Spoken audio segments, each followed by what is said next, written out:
इतना पाप किया, इतना मांस बेचा है जानवरों का। महाप्रभु जी पता नहीं मुझसे नाराज होंगे, पर आज लगता है कोई परम वैष्णव भक्त आया तो महाप्रभु जी का मूड बढ़िया होगा, आज प्रसन्न होंगे। तो प्रसन्न मुद्रा में ठाकुर जी बैठे होंगे, तब मैं दर्शन करूंगा तो मेरे सारे अपराधों को क्षमा कर देंगे। वहां तो भीड़ लग गई पालकी के पास में, बोले हम हैं परम भक्त, और वो सदन कसाई दूर ही खड़े हैं। बोले इनमें से कोई होगा जो पालकी में बैठेगा, आज पहले उसको प्रणाम करूंगा फिर महाप्रभु जी को करूंगा। वहां तो इतनी भीड़ लग गई कि पंडा पुजारी पालकी लेके जान बचा के भागे वहां से, क्योंकि सबको लगता है कि हमसे बड़ा भक्त तो कोई है ही नहीं। पालकी खाली लौट करके आ गई। महाप्रभु जगन्नाथ जी बोले तुम खाली आ गए, लेके नहीं आए उनको? बोले भगवान आपके एक दो भक्त तो है नहीं, वहां तो हजारों भक्त, एक पालकी उसमें कितनों को बैठा किया है, सब चढ़ने लगे। बोले हम हैं भक्त, हम हैं भक्त। आप कोई संकेत बताओ, आपके भक्त का कोई लक्षण। श्री जगन्नाथ प्रभु के नेत्र सजल हो गए। बोले मेरी तरह उसके भी हाथ नहीं है, जो आया है वही है मेरा भक्त, उसको लेके आओ।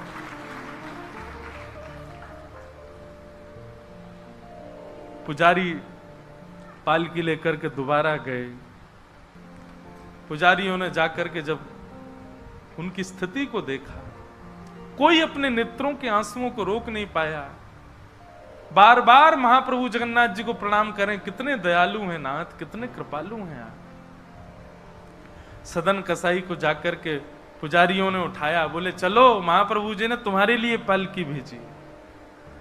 सदन कसाई बोले आपको कोई गलत सूचना मिल गई, मैं नहीं हूं वो भक्त जो इसमें। बोले नहीं तुम ही हो, ठाकुर जी ने आज्ञा करके भेजा है।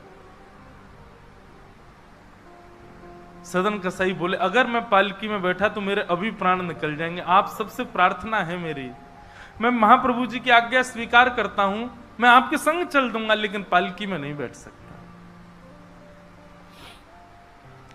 चलने लगे। बस इसी बात से प्रसन्न है कि महाप्रभु जी ने मुझे स्वीकार तो किया।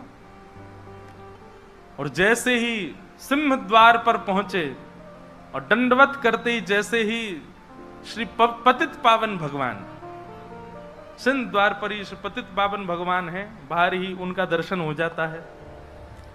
उनको देखा, देखते ही बोले ये पतित पावन भगवान है, श्री जगन्नाथ जी के ही समरूप हैं, पहले इनका दर्शन करते हैं फिर जगन्नाथ जी का दर्शन होता है।